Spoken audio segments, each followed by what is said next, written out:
Okay. Hi everyone. Welcome to the first episode of Hockey Actually, which is a podcast put on by Nicolleta and I, Izzy. We'll be talking all about Vancouver related hockey, Canucks, PWHL, Abbotsford, whatever.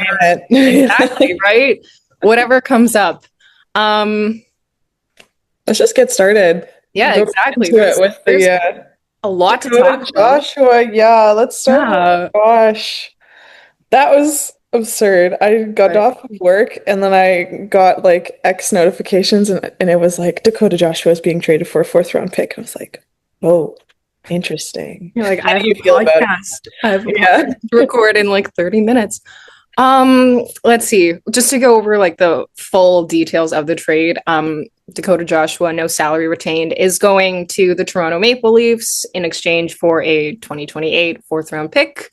Um, Thoughts on this? I mean, obviously, Vancouver is clearing cap for something. We don't know what that is yet, but Joshua's, I believe he had 3 years left on his deal from like Yeah. today, Yeah. at a cap hit of around 3.25 million per year. So that clears out about like that amount of space for Vancouver to hmm potentially go and get someone.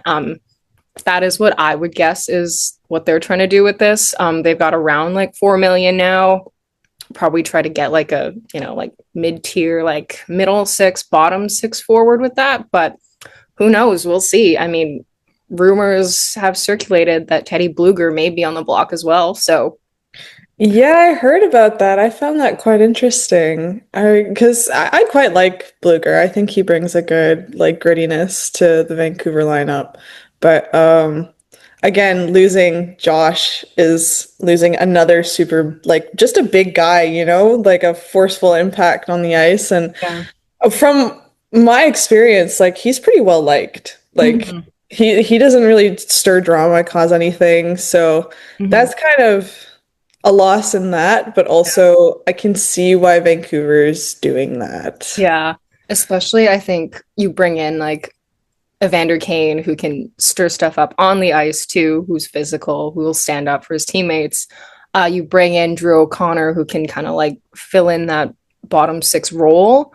In some ways, it does make Joshua a little like semi-replaceable. Like, not to say that he is, but I do think in terms of like what the Leafs are getting out of this, not to talk about the Leafs on a Vancouver podcast, but they did trade, so like I guess we have to talk about it. Yeah. I like the way I see this for them is like a replacement for Ryan Reeves, who they dealt like literally like I think a week ago to like the Yeah. Sharks. But honestly, like I think Leafs fans will love Joshua, love the style he plays, love what he brings to the team. Good ad for them. We'll see what Vancouver does with whatever's coming up. Yeah, exactly. I mean, that kind of it brings us to the other person who got traded. Yes. Party. Oh, She loves. she loves. True fan of like literally everyone, the Abbey Canucks, the Vancouver Canucks, you name it, everyone knows him, right? Like Exactly. I mean, like, where do you even start with she loves? Like, from that bronze medal win in 2023 for Latvia to playoffs last year and to the Calder Cup this year, like MVP. Whoop, whoop. MVP and champ, right? Yeah, for real.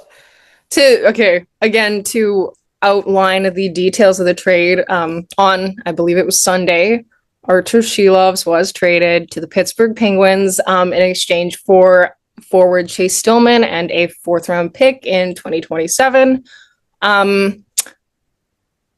I guess realistically, like in terms of the package for a goaltender who's not like the main guy in the NHL, it looks pretty standard, if not maybe like slightly more than what some may have fetched in the past.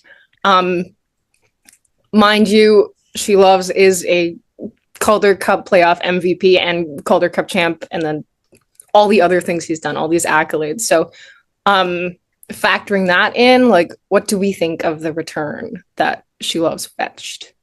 I haven't looked I mean, having getting a draft pick is always a great thing. But apparently Stillman is another pretty powerful, like, is not afraid to get his hands dirty kind of Mhm. player. And Yeah. I've been seeing that as kind of a reoccurring theme in the past little while for Vancouver, where they're looking for gritty players. Yeah. They want people to, because like what was happening to Hughes last year, man, that was tragic. I was so upset for him. I was just like, you stand up for yourself, but you also need your team behind you, right? Like you need those guys like Evander Kane, Joshua now he's gone, but those people that are going to back you up when you need it. Mhm. So when we let go of Zadorov as well, bringing those kinds of players back into the lineup, I think is going to be a really big beneficial Mhm. aspect to the Canucks lineup next season. Exactly. Exactly. And I guess we still don't know if Stillman is gonna make the lineup come training camp time. I guess it really depends. Again, like the I mean, we don't know who could be on the move next. Like, who knows? It could be a completely different roster by the time we get to training camp. Um, but Beauty of it. yeah, right. Like I mean, he's like a former first round pick. I know like in the AHL he's played with the Comets. And who else did he play with? Wilkes-Barre. And he seemed like in terms of like the style that you mentioned, like that kind of gritty, like getting into the boards. He's shown that at an AHL level. We'll see if he can prove that at the NHL level as well. If anything, tying it back to the Joshua trade, maybe acquiring Stillman kind of. Allowed for that Yeah, exactly. that asset to be like, oh yeah, Exactly. Yeah. makes Um, sense.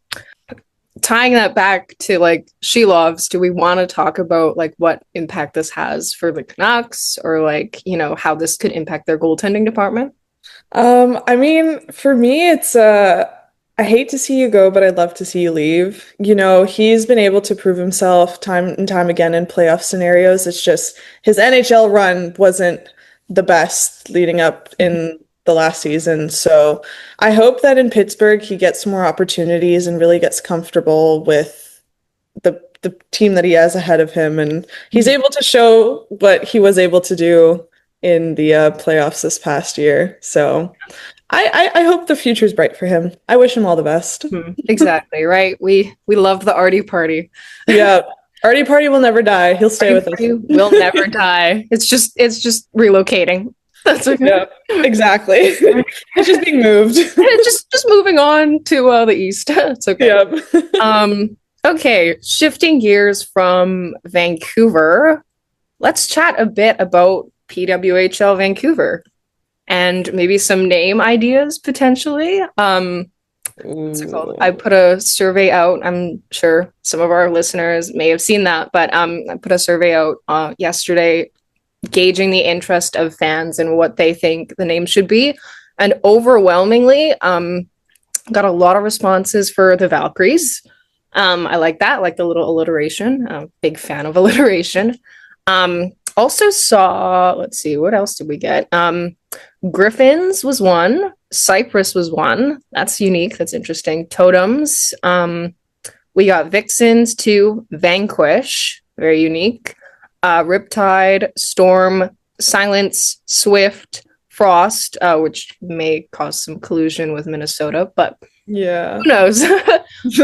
Vanguard, Twilight, Sea Otters, and Orcas. So a lot of names, and it looks like a lot of nature and like weather-based things that people are leaning towards. What do we think? Yeah, what do we think personally? Like, what? Personally, I think being called the Vancouver Vanquishers would just be so cool. Yeah, right. Like that is just a cool name. You still get the alliteration, the VV, and like it's Vancouver Vanquishers. Like Exactly. I don't know. I'm a big fan of that one. I like the Valkyries, but it's definitely not my top choice. I just Mhm. think that actually you could do cool stuff with the branding and the logo, but Mhm. I don't know. My personal opinion, Vanquishers all the way. I But have, what about you? yeah. I mean, I have a feeling just from what I'm like seeing, like, mind you, I'm not inside or anything. I'm not Elliot Friedman, not Ian Kennedy, but like I could see it being very weather based. If they go with Valkyries, I could see a lot of like, symbols of like wings and like all that kind of stuff. I do like Vanquishers. That's a very neat name. I could see that being like kind of tied in with like a storm branding, almost like the Carolina Hurricanes. Ooh. Um, I don't know. Yeah, I kind of like the storm motifs. I'm like waiting to see, like a Well, tornado yeah, 'cause it's always raining here. yeah, Jeez. right? Vancouver rain. Vancouver rain, yeah. Rain City. Rain City rain. I also do like the orcas though. I Yeah. think, but I don't know if that would be like too close to the Mm, Canucks logo and would yeah. that cause overlap, but keeping Yeah. like a cohesive theme would be cool. Yeah, true. Keep the little like, like nautical sea thing in there. Yeah. Um, I believe what's it called? Jade with the hockey news for PWHL Seattle. She also put a survey out there for all our listeners if you want to go and vote on that. I don't know when she's closing that, but you know, show our Yeah. expansion sister some love. uh, do we have any other ideas about names, like our own personal kind of things that we had in mind? Okay, this is definitely not as good as the other ones, but I was like the Vancouver Vortex. Oh, Yeah, alliteration still. alliteration. I'm a big fan of the VV. I don't Same. know why. That's actually really funny. VV. That's what I call my mom. But yeah, I really do like the double V's. And just the way that it sounds. I feel like it could also be cool. It's like a chant, you know? Like Valkyries. Yeah. And then you go Yeah. like Vanquishers. You have like Yeah. yeah, they all work, but Like, yeah, that little beat. And I feel like with the VV too, there's so many like options. Like if you're doing logo branding and stuff, or even like a little patch on like the jerseys, you just go like VV. It's like oh yeah. something like that, like a little squiggle. A little squiggle, Little VV. But for the listeners, yeah, let us know what you guys are leaning towards because I have definitely seen the majority say Valkyries, but Mhm. maybe some of the other new ones that we mentioned might spark some interest. Exactly, right. Okay. Moving on from that, we had a couple schedules released in the past couple weeks. Nothing yet from PWHL Vancouver, but we know Abbotsford's schedule. We know Vancouver's schedule now. Um, let's chat a bit about those schedules. What are we liking from them? Like home opener stuff, something Uh, like that. I kind of like that the home opener is against Calgary. Mm-hmm. I think Yeah. that's going to be a fun way to knock off the season, you know? Mm-hmm. That we haven't, yeah. It's like the exact same game as like last year. I think it was, yeah, because I think 2024-25 they opened October 9th against Calgary too. Wait, we can double check that actually. Yeah. Because that would have been that 6-5 overtime loss when they went up 4-1 in the first period and then lost in overtime. Ooh. Let's hope no repeats of that. Yeah, it was October 9th against It Calgary. was Yeah, amazing. crazy. That's well, I mean, we'll see how that goes. Yeah. But aside from that, we've got holiday breaks. We've got like December 22nd is Vancouver's last game against the Flyers in Philadelphia. Coming back from the break, December 27th at home against the Sharks. And then we've got Olympics this year. So we've got like a 2-week-ish break. February 4th is Vancouver's last game in Vegas against the Golden Knights. And then they come back February 25th at home against Winnipeg. And then we've got the last home game April 14th against LA. But they do end the season on the road against the Oilers on the 16th. What are our thoughts on a away final game for the season? I hate that, but obviously you can't have every team finish in Mhm. their own domain. So, and it's in Edmonton, so I guess it's close enough, but still not my Yeah. favorite. True. Would you rather have a home opener to start the season, like on the opening day, For or would sure. you rather Yeah. it over like an end season ending? Over an end Yeah, season. Yeah, yeah, yeah. that's fair. Get off to a I good think that's where you set the tone, right? Like start. that's your first game. You've got the crowd there is ready to go, start a new season, you got your lineup. Like it's exciting Yeah. versus the last one. Like if you already know what's going into the playoffs, like Hmm. just be another bland game. But the excitement Yeah. of the new season, I think, True. is True. definitely a better option. So I'm not too Yeah. mad. Can't Agreed. have everything in life. Can't have everything, but at least we have a season opening home opener. Exactly. Yeah. Right. We also have some player return games circled on the calendar. P.S. Suter will be returning pretty early, October 13th with the Blues. Hmm. Um, and then we've got possibly, if he's in the Montreal lineup, Sammy Blais will be returning on October 25th with Montreal. And then we have the long awaited JT Miller return to Rogers Arena on October 28th. I've seen a lot of people, a lot of discourse out there talking about whether they're going to boo him or cheer him on when he returns. Um, I guess we'll have to see what the general consensus thinks. Yeah. I mean, guys, like even after everything that happened last summer, I feel like people just need to move on, Like at the end of the day, it's a job for them, right? And while there may have been bad blood, like they want to move past it. They just want to continue. Like if I was in their position, I would be like, can everybody please stop talking about this? Like I just want to go on with my life? Exactly, same. So maybe we just let Miller do his thing and do our cheering as Canucks We, fans. yeah, exactly. Just leave him alone. Yeah. It kind of reminds me in some ways of Ryan Kessler when he came back that first time, and then of course he got booed like relentlessly. And then when he came back for the Sedin jersey retirement, everyone cheered him on. I'm getting the same kind of vibes from this situation. Yeah. Again, we'll see if history repeats itself. But yeah, circle October 28th on your calendars for JT Miller's return. We also have the return of former head coach Rick Tocchet on December 30th when the Flyers come into town, as well as Šilovs' return with Pittsburgh on January 25th.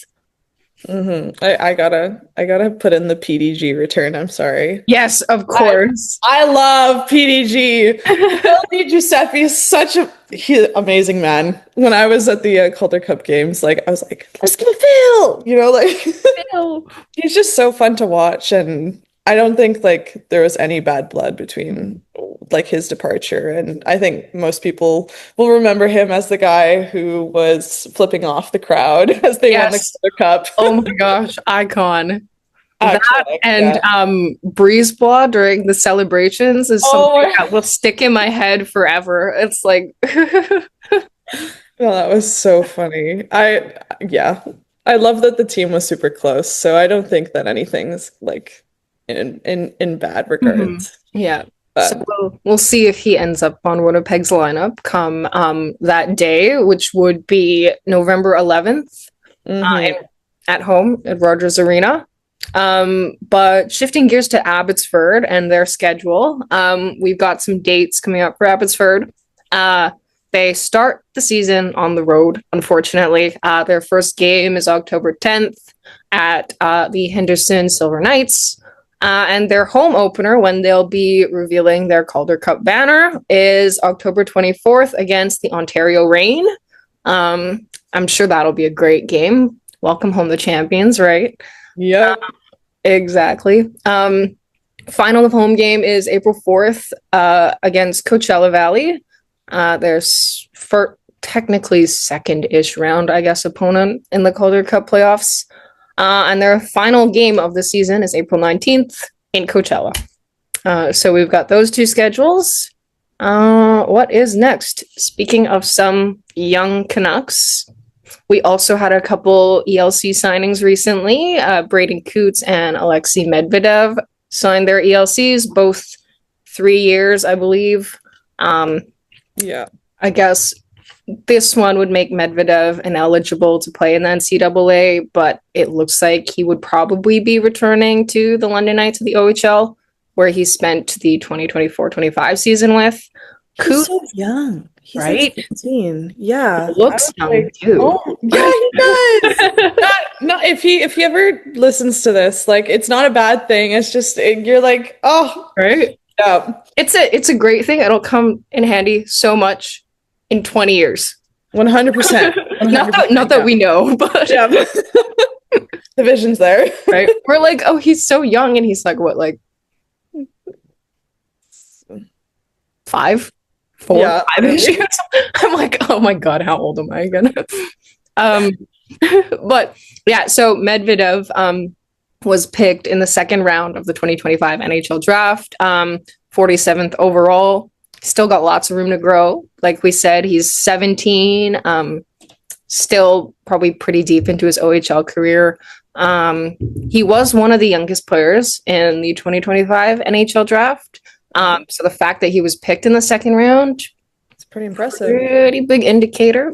Could be quite the steal.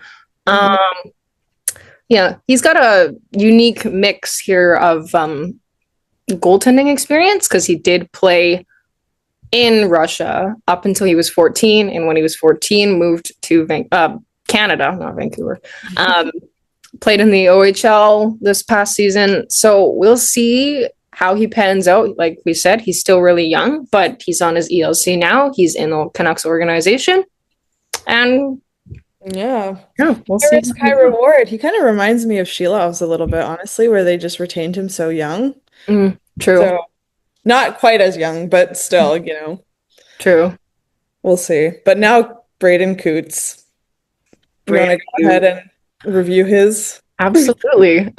So Cootes, as we know, first round pick of the 2025 NHL draft for Vancouver, went 15th overall. Lots of people have been comparing Cootes to players like Bo Horvat, former Canucks captain, for a variety of reasons. Great two-way center, great leadership, great culture guy, and positions at center are something that the Canucks have been needing. So to bring this guy in, who knows how long it'll take for him to make the NHL, but I mean, we'll see. He has the opportunity if he wants or if he can carve out a role during training camp this year. He could potentially join the team once the season starts, but the odds are probable, if not most likely, that he will return to the Seattle Thunderbirds of the WHL to kind of go through his season there, get another year under his belt.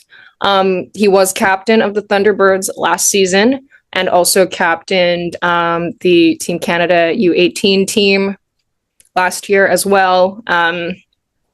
So yeah, we'll see how that goes, but Cootes is officially locked up by the Canucks organization now as well. So Canucks tidy up their 2025 draft with 2 signings of their top 2 picks. Not too shabby. Exactly. And speaking of signings, we didn't see a whole lot from the Canucks in free agency this year, but we did see a lot of re-signings. Do you want to take us through some of the re-signings we had? Of course. I guess starting off with the banger, the one that everyone was readily anticipating, Brock Boeser. He got a 7-year contract for 7.25. How do we feel about that? It's honestly, like, I feel like myself included, nobody was expecting him to return. So the fact that he is, it's kind of like, wow. Like, yes. I just think he's such a big impact on the culture itself. And like being the second longest tenured Canuck after Brisebois. Yeah. I just think he brings apart, and he was like there through the thickest part of the Canucks. Like this man, the fact that he's re-signing here truly shows that he wants to be here and he wants the Canucks to succeed. So I'm really happy with that re-signing. I think the money is good on both ends. It's a little bit more on the pricier side, but like you can't put a price on leadership. So I'm happy with it. Yeah. Exactly. And I'm sure like in free agency, there were a bunch of other teams that were more than willing to offer him more. Like I know, I'm pretty sure at one point eight a year was the number that was being thrown around. But to get him under 8 and to get him locked up long term, he's been part of this team since he got drafted. He's a staple in the core. Unexpected, but I don't think anybody's upset, frankly. No, I don't think anyone's upset with it. I think a lot of people are quite happy. But especially one of his best friends that was calling him every single day, Connor Garland, who's also got another re-signing with the Vancouver Canucks, which I love. I love to see that, a 6x6. So how do you feel about it first? I mean, like, when you think of the fact that the cap is going to be rising, and Garland is one of those players who, like, at this point in his career, he has an impact on every single part of the ice. He's on the power play. He can kill penalties. He factors in on the score sheet. He's a natural leader. He's one of Quinn Hughes' best friends. Maybe convince him to stay. But it's a great deal. To lock him up as well as Boeser to keep this core like retained, regardless of what happens. Like we know these players like each other. I don't see many real faults in this, especially when you consider once the cap goes up, 6 million will probably be pretty standard for middle 6. And Garland is easily like a top 6 on like a good day. So I love this signing. Yeah, I couldn't agree more. I just love the fact that he's willing to get knees deep, elbows deep into whatever it is that's going on in the ice. Like he's one of my favorite players just to watch and truly an inspiration. So I'm quite happy that he's here. And he's not afraid to pick a fight, regardless of who with. One of my favorite things that happened this season was the commentators were going, and here's 6'8", so and so, and here's not so 6'8", Connor Garland matching up, and I was like, oh my gosh, like that's crazy. But that epitomizes him as a player, right? Like that's just who he is. And it's great that the Canucks have him for the foreseeable future. Someone else they have for the foreseeable future is former 2014 second round draft pick Thatcher Demko, who has also been with the Canucks for a very long time. Recently signed a 3-year, $8.5 million extension that will kick in at the end of the 2025-26 season. With that, Demko and Lankinen are now locked up for at least 4 years. That's a pretty good goaltending cabinet, if you ask me. I mean, even when you think about like what PWHL Vancouver's got going on, what Abbotsford's got going on, the goaltending in Vancouver and Demko adding on to that and hopefully healthy coming into 25-26, that's going to be big. What are your thoughts on Demko? You know what? I'm really happy. I really like Demko and I believe in him. I think that he's going to make a comeback and everyone's going to be biting their sticks saying, damn, we should have taken a chance. Because you know what? He had a rough season, but I was there after they lost on Jan 21st to the Buffalo Sabres for the Botchford Project. That was the day that we got to go. And watching his interview, like you could just tell that this man had passion for the team. Like even though he was upset, like you could tell that he was just distraught that he wasn't able to put his best foot forward. So I really like him. I think he's going to do a great job this year. Obviously time will tell, but I think this is a good signing. And I think people forget, like, I don't know how they forget, but he's only a year removed from coming second in Vezina voting in 23-24. Exactly, guys. Like, come on. This man is a good goalie. He knows. He's also like watching him in net is so relieving. And quite Right? frankly, like the Demko Lankinen matchup, I adore. I think that they're going to be great friends. Like, yeah, I quite like it. Exactly. And I mean, like you think about it, even like, I mean, first off, three injuries throughout the season, like three missed stints throughout this season. Of course, that's going to impact how you play as a goaltender too, especially if you're not getting all those minutes. But like, even when like you saw flashes of like who he was healthy in a lot of games. There was one stretch like in start of February where he's like, Oh, he killed it. yeah, I know what you're talking about. It's like, I remember being yeah. like, this man is on absolute fire. Like he's coming back, you know? Right? Like he shut out the Colorado Avalanche, right? Like Nathan McKinnon is not easy to shut down.